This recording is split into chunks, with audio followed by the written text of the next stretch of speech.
One of my most anticipated movies of the entire year is going to go down as one of my most disappointing movies of 2025. I've been looking forward to this movie ever since it was originally titled GOAT, and then they lost the rights to that title because of Sony's upcoming movie next year. Because the concept is just so fascinating to me. What if you had someone who got injured, who's this up-and-coming, potential great star, and they get injured, and a potential mentor, someone who had a bit of a fall from grace, reaches out and says, hey, I can train you. I want you to be the best. Come visit me. And then kind of a deep dive into what will you do to get to that star status and be the best player you can be. Especially with the football spin to it and a nice psychological thriller. You obviously have Jordan Peele attached to it. He's only producing. The big kind of mix up is people saying that he directed this movie. He's only producing, and this is his production company behind it. But I couldn't be more disappointed coming out of him. I honestly found this movie to be just lame and extremely disappointing for a multitude of reasons. The first thing I wanted to note is the movie has some really striking imagery. There are some shots in here that really just stick with you and after the movie is over, and some of them are genuinely striking and really intimidating and something that you can't just shake. Others are just striking for the sake of being striking and then going into that pretentious kind of territory, and that kind of removes the greatness of it.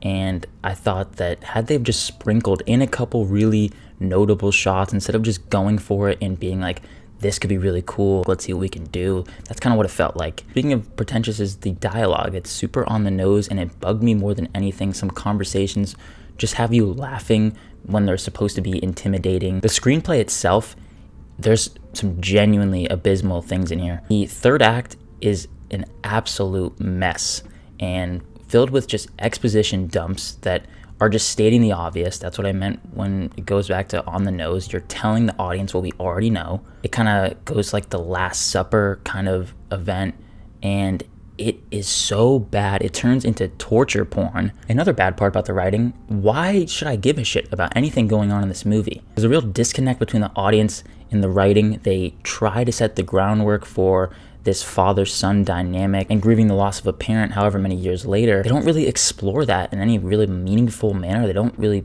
seem like they dedicate any time to it. It's kind of just there. It's like, okay, we did the basic work. Now you can just we'll hope everyone cares. The characters are also weak. I didn't care for them. I think the performances are one of the big saving points of this movie.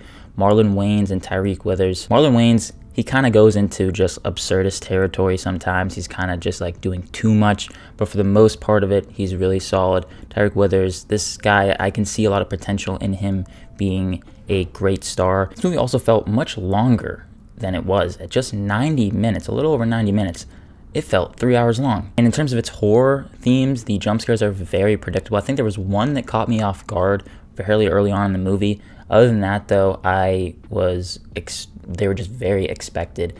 The movie completely slows down, lights get dark, there's going to be something hiding in the shadows, some creepy noises start to play, and this doesn't really feel like an unnerving experience watching it. This is just to me personally, though. And that's why it was just such a disappointment. I really wanted this to be a great movie, talking about the lengths that you will go to for greatness. It really doesn't explore those themes in a truly compelling manner. It's kind of just the most surface level stuff. That's why I thought the screenplay really needed some rewrites, and I think it could have been much better than it was. The cinematography is nice, the performances are good, and they do a lot to save it, but this movie can feel pretentious with its somewhat striking imagery, sometimes effective striking imagery, other times they're doing too much. And really lackluster writing, holding this one back from even being one that I could honestly recommend to most people. I'm gonna give him a D+, and I would just recommend skipping this one. Unless you're really interested, just check it out on streaming, but just skip it.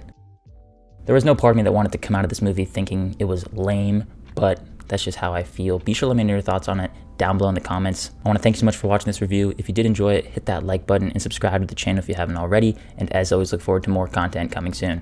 My name is Ben, people call me Meter, and I'll see you guys in the next one.